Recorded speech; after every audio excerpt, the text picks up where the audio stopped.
Sandi Rahmat nggak pernah gentar, bodoh amat, ditolak, cari lagi yang baru, ditolak, cari yang baru, ditolak, cari yang baru. Itu prinsip saya.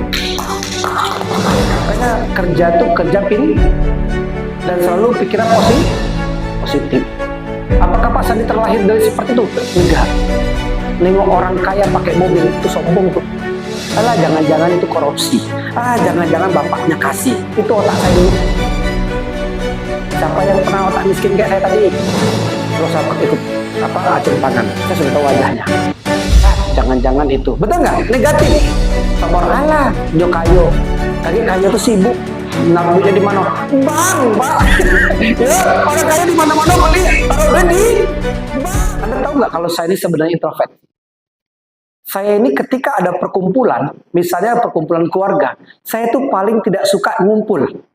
Biasanya saya dalam kamar. Ya tanya aja istri saya, sampai sekarang. Entah kenapa saya mau duduk ngobrol yang kayaknya nggak mubazir ya, kayaknya nggak ada penting. Enak di kamar aja. Itu saya seperti itu. Makanya sifat itu yang agak sulit saya untuk melawan. Cuman saya juga ketika ketemu orang, saya tidak pendiam. Paham nggak kira-kira? Nah disitulah dilatih di public speaking. Tapi kalau nggak public speakingnya kita olah, kita juga pendiam, kita juga ngurungan orangnya. Jadi kita nggak bertumbuh, paham nggak kira-kira? Makanya kenapa public speaking ini kalau udah ikut 1 kali, belum juga 2 kali ikut, belum juga 3 kali ikut. Tapi kalau ikut betul-betul niatnya mau merubah diri. Jangan ikut karena disuruh, di apa. Memang public speaking itu untuk merubah cakap kita, mental kita. Ya, mental tuh harus ditumbuhkan. Siap? Ya, Anda tahu tentara? Tahu. Ada nggak teman Anda dulu sekolah? Dia acak-acakan orangnya. Dia tuh orangnya berantakan. Tiba-tiba dia masuk tentara. Dan begitu ketemu, bajunya rapi, sepatunya rapi, betul nggak? Lengannya rapi, terus bajunya dimasukin. Pernah ketemu? Waktu SMA-nya, kamarnya aja udah bagus kandang ayam daripada kamarnya. Pernah ketemu seperti itu? Kok bisa berubah ya? Karena didikan militer tadi, betul nggak? Itulah yang disebut namanya pelatihan. Beda seminar, beda pelatihan. Hari ini pelatihan atau seminar? Pelatihan. Makanya kalau ada pelatihan, jangan ditolak.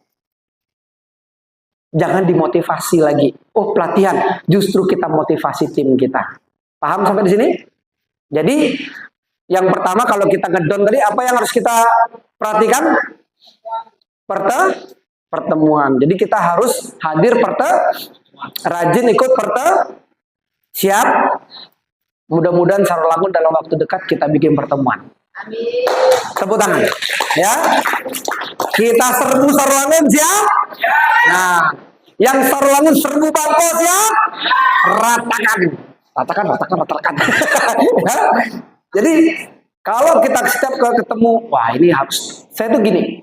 Ketika saya bangun bisnis yang lama ya.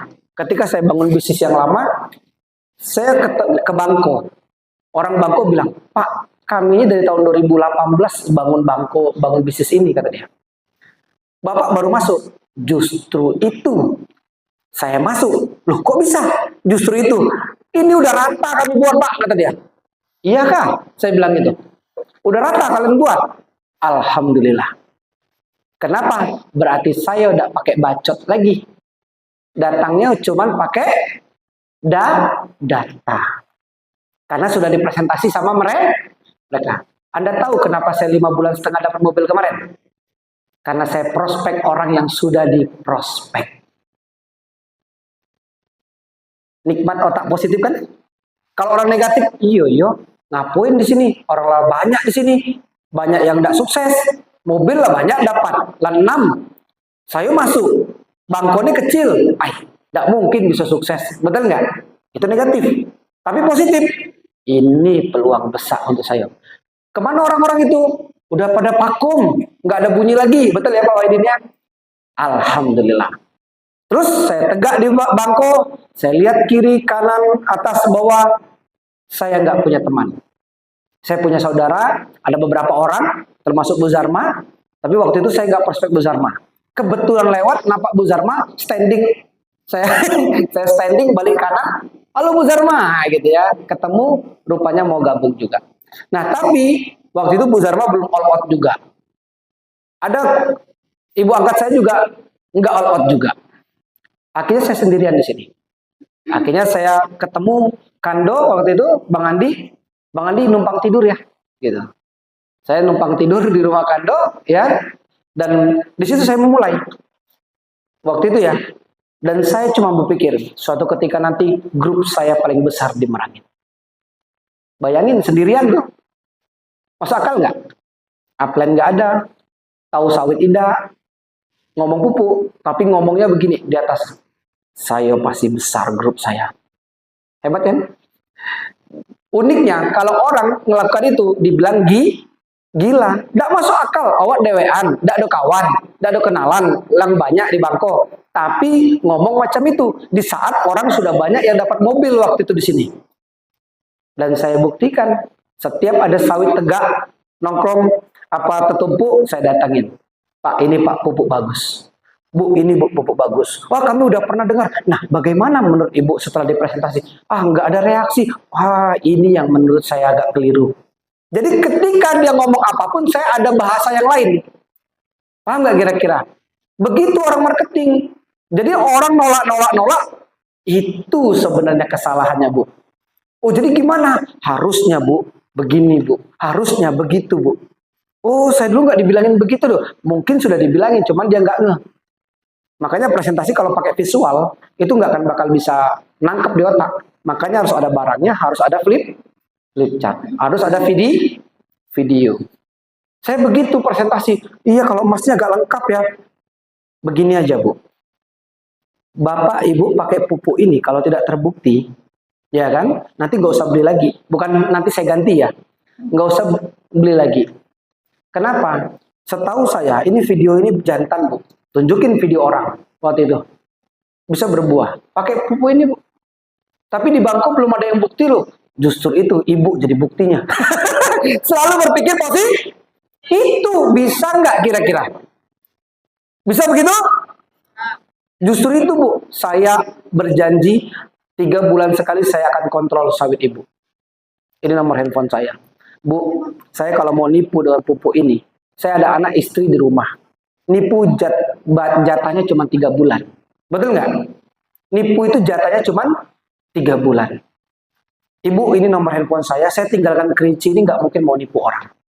Saya sudah buka kontrakan di sini juga. Waktu itu. Jadi saya story. Paham nggak kira-kira? Bagaimana orang ini bisa yakin sama saya? Ya yang satu pertama, ketika dia ngomong NPK, saya nggak tahu NPK itu apa. Betul. Betul Pak Sayung. NPK-nya berapa? Mati aku. NPK-nya apa? Buka di Google depan muka dia. NPK. Kalau kira-kira Bapak yang punya sawit, Ibu yang punya sawit, buka Google di depan kita, mau beli nggak? Berarti kan orang yang jual ini nggak ngerti. Paham nggak? Sandi Rahmat nggak pernah gentar. Bodoh amat. Ditolak, cari lagi yang baru. Ditolak, cari yang baru. Ditolak, cari yang baru. Itu prinsip saya. Paham? Bodoh amat. Tolak nggak usah tolak-tolaknya. Semua muak kalian nak nolak saya. Tolak, tetanggonya ku hantam. Tetanggonya nolak, tetanggonya lagi ku hantam. Karena pantang menyerah. Sebenarnya begitu aja sukses Bu. Ini jangankan sudah dikasih kemudahan pun kita masih menolak. Betul nggak?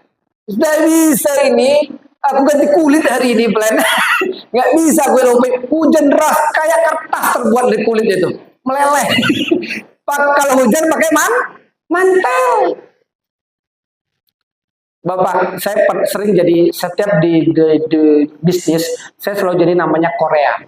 Korea itu koordinator area. Bangko ini dulu keling sempat habis. Terus saya tanya, di mana orang-orangnya? Itu gitu ya. Ada yang orang sini udah diamond ya. Udah lama diamondnya. Udah kurang di tetangga ya. Udah lama diamond. Oke. Saya waktu itu masih sapir. Oke. Sekarang pertemuan ada nggak? Nggak ada. Oke. Saya hubungin leader-leader yang masih ada bau-bau semangatnya. Kumpul yuk. Di mana stokis? Waktu itu stokis Boneta. Duduk. Apa impian Bapak? Dolen orang segituin. Itu saya bilang, apa impian Ibu? Saya pengen umroh saya. Bapak apa impiannya? Sekarang kalau Bapak berdiam diri, Ibu berdiam diri, apa untung Bapak? Nggak ada sih. Ayo kita bangkit bareng. Ayo Pak Sandi, serius Pak Sandi, siap. Saya koordinator di sini sekarang. Ayo kita bikin sekretaris, bendahara segala macam. Kita bikin program tiap minggu. Oke siap. Waktu itu langsung pertemuan kalau nggak salah 3 bulan atau apa 300 orang di bangku ini. Mantap. Tepuk tangan. Kenapa? Saya maunya kerja tim, paham nggak? Kayak yang tadi video. Saya kerja tim supaya nggak capek. Loh kok tapi tim orang yang Bapak bangun? Nggak masalah tim orang. Ketika tim orang besar, ngomong sama downline. Len, tengok grup orang besar-besar. Masa kita nggak bisa positif lagi? Betul nggak? Harusnya kan ngapu kok nggak besar-besar. Ya kan cepat lah bergerak. Aduh, tidur ya. Kan gitu kan? Tapi, Len, tengok tuh. Masa kalah sampai itu. Oke, tos. Semangat itu? Semangat. Begitu. Makanya saya langsung diamond gitu. Sapphire, ruby, emerald cuman berapa bulan. Langsung diamond. Istri saya diamond, adik saya diamond. Makanya kerja tuh kerja pin dan selalu pikiran positif. Apakah Pak Sandi terlahir dari seperti itu? Enggak. Nengok orang kaya pakai mobil itu sombong tuh. Alah, jangan-jangan itu korupsi. Jangan-jangan bapaknya kasih. Itu otak saya dulu. Siapa yang pernah otak miskin kayak saya tadi? Nggak usah ikut acung tangan. Saya sudah tahu wajahnya. Jangan-jangan itu. Betul nggak? Negatif. Sama orang, alah, nyo kayo. Kakek kayo tuh sibuk. Naruh duitnya di mana? Bang. Ya, orang kaya di mana-mana beli, taruh duit di bank. Betul nggak? Beli emas batangan. Betul nggak kira-kira? Susah amat. Betul nggak kira-kira? Nah, sekarang saya tanya. Enak miskin apa kaya? Enak miskin atau kaya? Pilih. Kaya. Ucapan adalah doang. Miskin apa kaya? Kaya raya, mati masuk surga. Kayaknya begitu? Karena Rasul pun mengajarkan bahwa kita Islam harus kaya. Kuatkan perekonomian Islam, maka Islam akan kuat. Kenapa Islam ini hancur? Karena ekonominya yang dikuasai oleh orang-orang itu. Paham nggak kira-kira? Makanya di mana mereka merusaknya? Di edukasi atau school. Di sekolah rata-rata menghancurkannya. Gimana caranya? Jangan tanya kamu besok mau jadi apa. Tapi kerja di mana besok. Itu salah satu merusak saraf otak untuk berpikir maju. Karena udah jelas kalau kerja pakai ijazah. Ketika dia sekolahnya fokus, akhirnya cari kerja. Begitu cari kerja, lulusan apa? Ekonomi. Lulusan apa? Sipil. Begitu dicek, rupanya yang lulus kurang lebih 3.000 orang. Penerimaan PNS yang jurusan sipil cuma 10 orang. Akhirnya ujung-ujungnya apa? Banyak nganggur. Dan mentalnya nggak ada dari kecil. Karena udah fokus ke cari kerja. Pengennya kita sukses, betul nggak? Uang banyak, kita di rumah saja, betul nggak? Pengen begitu? Siap? Oke, tepuk tangan sekali lagi. Amin ya. Nah, makanya network marketing ini sebenarnya bisnis yang paling real. Ini bisnis nggak real? Real. Coba Bapak gabung di network marketing ini berapa harganya? 1 juta? Dapat produk berapa? 5 box dijual, 5 boxnya dapat berapa? Balik? Terus nggak usah dibelanjain lagi, bisnisnya masih jalan nggak? Enak kan? Coba buka cucian, mesinnya dijual, pondasinya itu dijual, atapnya dijual, besok masih bisa buka cucian. Berarti kan bisnis itu nggak real malahan. Betul nggak kira-kira? Bisnis ini real, BEP langsung. Join hari ini, langsung jual, langsung BEP. Atau nggak BEP itu artinya apa? Balik modal. Langsung balik modal. Bisnis itu yang pertama dikejar bukan untung, tapi BEP atau balik modal. Betul nggak kira-kira? Siapa yang buka usaha? Aku cari untung di awal. Nggak ada. Balik modal dulu, baru bicara untung. Betul nggak kira-kira? Network marketing gabung hari ini. Bahkan, Ibu Asam Murad, ya, contohnya ya gitu ya. Ibu, kencing manis, aben, ya. Kudis, kurap, kutu, dan lain-lain. Misalnya ya, gitu ya. Nah, ketika ada 5 pasien saya yang mulai dari aben, ya, sampai ke yang lain-lain, mereka beli satu box. Oke, ambil uangnya. Ambil uangnya. Pak Andi, ini ada, saya mau belanja nih, ada 5 box. Oke, satu paket nggak? Terus saya kasih, cuk. Saya udah join belum? Sudah. Uangnya pakai uang siapa? Uang orang. Terus saya udah bisa ngajak orang nggak di bisnisnya? Terus kalau ngajak orang saya dapat duit nggak? Berarti saya bisnis tanpa mau. Hanya MLM yang bisa begitu. Jadi ruginya di mana? Coba. Nggak ada ketemu ruginya. Aduh, itu gagal. Ya nggak presentasi dianya. Wajar nggak? Gagal. Nah, yang pertama tadi kalau kita down, datang pertemuan. Yang kedua, baca buku.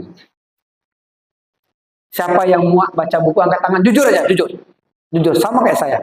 Baca buku tuh begitu nengok sampulnya langsung mata tuh kayak ada pemberat langsung tuh. Coba angkat tangan, ayo. Biar kita sejalan. Ya, sama baca buku memuakkan, betul nggak? Jadi baca buku, saya itu dulu begini ceritanya. Pada suatu hari, ya, saya ini menjalankan marketing 1,5 tahun waktu itu. 1,5 tahun, bonus saya 77.000 sebulan. Paling tinggi waktu itu 336.000, saya masih ingat. Selama 1 tahun setelah pernah 15.000 bonus saya sebulan. Karena tutup poin ya, 30.000, ya. Dan itu saya jalankan 1,5 tahun. Kok saya bertahan? Karena saya no choice, tidak ada pilihan. Karena saya udah diusir sama papa saya mau balik, mau kerja kemana? Jadi saya bingung, saya memutuskan tetap di network marketing. Akhirnya saya jalankan. Setiap ketemu orang, Pak, Bu, ini bagus Bu, pokoknya luar biasa. Pakai semangat aja. Pakai semangat, nggak closing. Maaf, waktu itu baju saya cuma 2. Baju kotak-kotak, masih ingat warna hitam, itu saya beli di BJ. Dan ininya udah koyak. Pinggirnya ini udah koyak. Dan saya pakai celana minjem sama teman dan saya tidak balikan sama sekali. Sampai sana itu rusak serusak-rusaknya. Dan orangnya itu tingginya 175. Bayangkan celananya dari saya panjangnya bisa saya lipat 6 kali lipat. 1, 2, 3 baru ketemu segini. Berarti saya pakai celana kedodoran. Ini nih kisah nyata ini. Kalau nggak percaya tanya istri saya. Itu saksi mata langsung. Karena dia yang tahu saya tidur di SPBU itu. Dia yang sering ngasih makan waktu itu. Nah terus ketika saya presentasi acara begini, saya minjem baju putih orang lain yang tingginya pun 170-an. Anda tahu lengan panjangnya berapa? Segini. Itu pun saya lipat. Jadi udah tahu kan di sini sebesar apa? Dan itu saya lakukan 1,5 tahun. Kira-kira kalau ada sales datang nunjukin produk dengan pakaian begitu, mau beli? Nah itulah yang terjadi. Akhirnya mentor saya waktu itu, cewek mentor saya itu keras banget, Ibu Resti namanya. Sandi, aku mau tanya, kan saya konsultasi nih, Mbok kenapa ya, saya mainnya Mbok kenapa ya, saya kok nggak bertumbuh-tumbuh, kenapa lah saya ini, padahal saya udah kerja keras, saya sudah bangun pagi, saya sudah buat program kerja, kenapa nggak bertumbuh ya? Dia cuma bilang gini, buku apa yang kau baca? Saya langsung diam. Buku, emang penting? Saya gituin. Kayaknya ngabisin waktu lah, ini baca-baca yang nggak ada gambarnya pula, saya bilang gitu kan. Ngantuk saya bilang ini. Dia cuma ngomong begini, ambil kuping saya, potong kuping saya tanpa dibius, kalau kau bisa sukses tanpa baca buku. Saya langsung mikir, apalah maksudnya nih. Dan besok saya nggak baca buku. Besoknya lagi saya nggak baca buku. Kejadian waktu itu sama dolen saya, cewek, kakak angkat saya sendiri di Jambi. Waktu itu dia nyinggung saya. Saya nih kalau punya upline yang macam ini, jijik saya kata dia. Egois, berantakan, dia bilang gitu kan, tidak punya ilmu. Oh saya bilang, apa kata Uni? Dia orang Padang. Apa kata Uni? Ah ngejar gua, jambak dari situ juga. Dan dia jambak saya jambak dia. Bayangkan jambak-jambakan sama downline. Sudah kejadian itu dimitingkan sama Mbok. Dirapatkan saya. Uni itu saya dan dia. Inilah Sandi karena tidak baca buku. Tidak berpikir dan berjiwa besar. Tahu nggak, downline-mu ini adalah asetmu. Ketika kamu ajak berantem, habis asetmu. Kamu punya karyawan pun, kalau karaktermu ini jelek, maka kamu tidak akan pernah bertumbuh bisnismu, kata dia. Kalau kamu marah-marahin karyawan, maka bisnismu pun tidak akan pernah bertumbuh. Makanya buku itu membuat karakter kita berubah, Sandi, kata dia. Makanya ada buku berpikir dan berjiwa besar. Ada buku mencari kawan dan mempengaruhi mertua. Enggak ada, mempengaruhi orang lain, ya, salah ya. Jadi jadi ada buku mencari kawan dan mempengaruhi orang lain. Waktu itu saya tertarik dengan buku mencari kawan dan mempengaruhi orang lain. Saya buka, itu buku wajib MLM sebenarnya. Ada 3 buku wajib MLM. Buku berpikir dan berjiwa besar, mencari kawan dan mempengaruhi orang lain, dan yang ketiga adalah skill with people. Personality plus. Personality plus warnanya kuning. Itu yang ketahuan. Koleris sanguinis nih, udah kayak dukun tuh. Makanya pernah nggak lihat saya bisa meramal orang. Selain saya alhamdulillah punya kebatinan, saya juga bisa, karena saya katam buku itu. Oh, karakternya plekmatis, sanguinis, dan koleris. Oh, plekmatis dan koleris. Ini gini-gini keras orangnya. Oh, ini sanguinas. Udah kayak dukun kan? Ya, Bapak sanguinis, plekmatis. Ya, koleris, plekmatis. Ya, plekmatis. Ya. Nah, jadi artinya apa? Kok bisa begitu, Sandi? Ya karena buku itu bisa membaca karakter orang untuk kita menyesuaikan. Bukan kita, orang ini tidak bisa sukses. Bukan begitu. Kita menyesuaikan karakter orang itu, paham nggak kira-kira? Makanya waktu itu saya baca buku mencari kawan dan mempengaruhi orang lain dan personality plus. Saya katamkan buku itu. Dan saya membaca buku itu menarik di buku mencari kawan dan mempengaruhi orang lain berkata begini. Kalau ingin madunya, jangan tendang sangkarnya. Apa maksudnya? Kalau kita mau dari seseorang itu, mau dia bergerak tim kita, mau dia sukses di tim Anda, jangan sakiti hatinya. Paham sampai di sini? Anda pengen sukses, jangan sakiti mentor Anda. Mentor Anda menjauh. Daripada dia dosa, dia lebih baik menjauh. Anda jangan sakiti downline juga, Anda rugikan dia. Anda ambil poinnya misalnya. Jangan juga. Selalu menjaga integritas. Kalau ada yang berbuat, cepat perbaikin. Siap? Karena kita di sini tujuannya memperbaikin. Paham sampai di sini? Dan kalau kita dizolimi, jangan langsung ambil keputusan. Jangan langsung ambil, malas aku jalan lagi, aku dikicu sama upline. Salah, berarti sukses kita tergantung upline. Saya berapa kali dikicu sama upline saya. Saya berapa kali dibohongi sama upline saya. Langkah saya apa? Saya berhenti. Saya mikir downline saya. Oke, cut sama upline. Assalamualaikum. Tidak usah bantu saya lagi. Saya langsung ke bawah, ke downline. Begitu cara berpikirnya. Paham? Jadi bukan berarti kita dizolimi kita langsung berhenti. Kan tahu kan saya sering dizolimi sama upline. Tapi apakah saya berhenti? Enggak. Upline saya. Tapi kerja kita tuh ada upline dapat, bodoh amat. Itu dari rezeki masing-masing. Betul nggak kira-kira? Kalau kita kerja keras, dia tiba-tiba nggak membangun sebelahnya juga dia nggak ada bonusnya. Betul kan? Jadi di sini bukan siapa yang di atas, tapi siapa yang bekerja. Siap? Nah, jadi begitu. Baca buku siap? Nanti baca buku? Siap. Nanti saya rekomendasikan mencari kawan dan mempengaruhi orang lain. Yang kedua, berpikir dan berjiwa besar. Berpikir dan berjiwa besar itu saya hampir katam juga.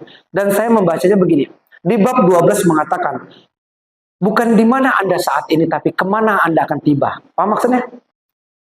Kita saat ini boleh jadi orang biasa. Boleh saat ini kita jadi orang-orang yang menengah ke bawah. Tapi kita harus punya tujuan ke depan mau jadi orang apa. Betul nggak? Mau seperti apa 2 tahun kemudian, Anda harus tentukan hari ini. Siap? Karena keputusan kita 2-3 tahun yang lalu, inilah keadaannya. Ini keadaan kita nih.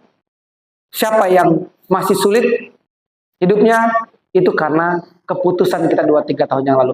Karena masih santai-santai, masih lea-lea, masih tidur siang, masih males-malesan, masih ngambek-ngambekan, masih tidak semangat, bukannya berpikir untuk mencari solusi. Betul nggak? Nah, tapi kalau itu tidak merubah Anda, cepat ganti pola itu. Bisa? Oke, tepuk tangan sekali lagi.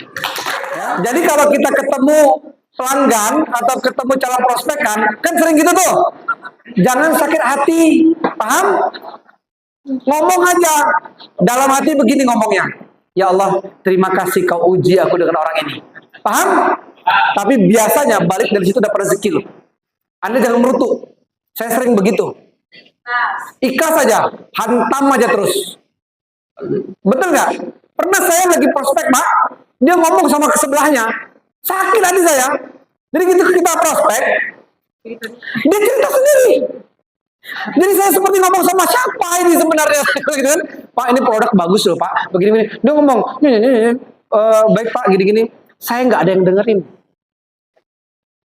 Dan itulah mental kita diuji. Paham nggak kira-kira? Tapi seorang pemenang, sang juara pantang. Suatu ketika nanti aku datang sama kamu dalam kondisi yang berubah. Betul nggak kira-kira? Tepuk tangan, ya. Siap ya? Jadi nanti kalau di lapangan begitu caranya. Dan itu biasanya terjadi ketika kita tidak diedifikasi. Karena kita biasanya one by one. Tidak ada yang edifikasi dan tidak ada yang ngasih tahu kita ini siapa. Nah, enak nggak yang kedua? Kayak diperhatikan betul, betul nggak? Ini closing nih, yes closing nih, betul nggak kira-kira?